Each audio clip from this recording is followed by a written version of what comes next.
What do you guys think of Germans? It's not rhetorical. Are they funny? Stubborn? Are they interesting? Are they weird? Attractive. My goal tonight is to teach you guys about an interesting country called Germany. I'm going to be giving you some random facts, some information about communicating with them, and also information about having meals with Germans.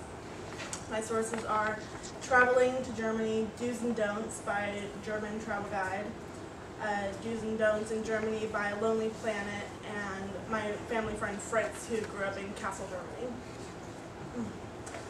If you were to go to Germany, you would really want to educate yourself on their cultures and customs.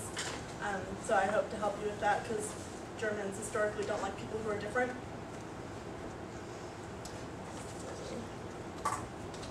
It's a Holocaust joke. Did you get that? Germans are real sticklers for punctuality. If you have an appointment or a date, you're supposed to arrive exactly on time, not late, because that is really, really rude to them. And if you're early, just wait around until the appointed time. You don't call the house of a family before 10 a.m. and you don't call the house of elders between the hours of 1 and 3 p.m. I'm assuming it's because that's napping time. And if you're going to tip in a restaurant, 10% is considered good over there.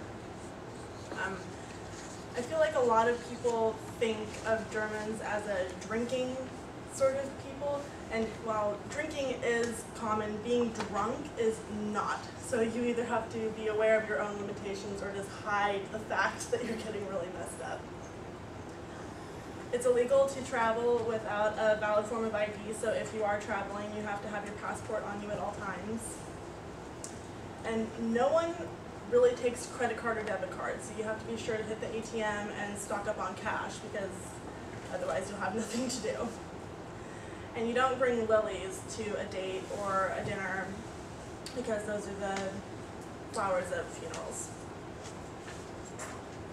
When communicating, if someone has a PhD and you are aware of that, you call them doctor.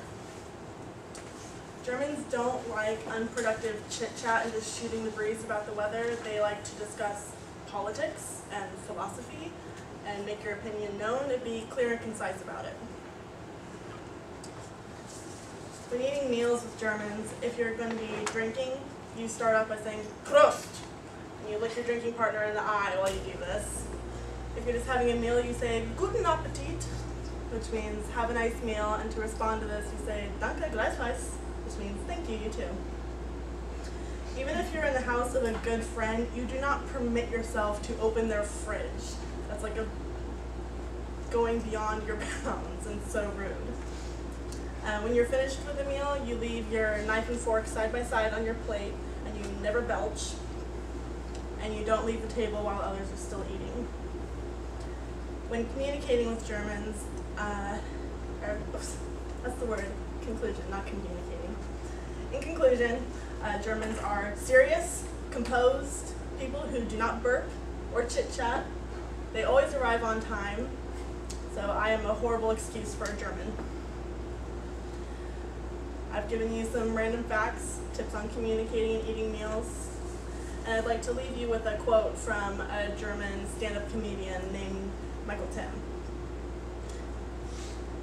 It says, everyone seems to agree that Germans are not funny. You can call anywhere, China, Russia, America, and they'll say, Germans, no, they're not funny. But I'd like to argue that. I think that in every German there is a sparkling, creative highway with no speed limits. But it's very hard to access because you have to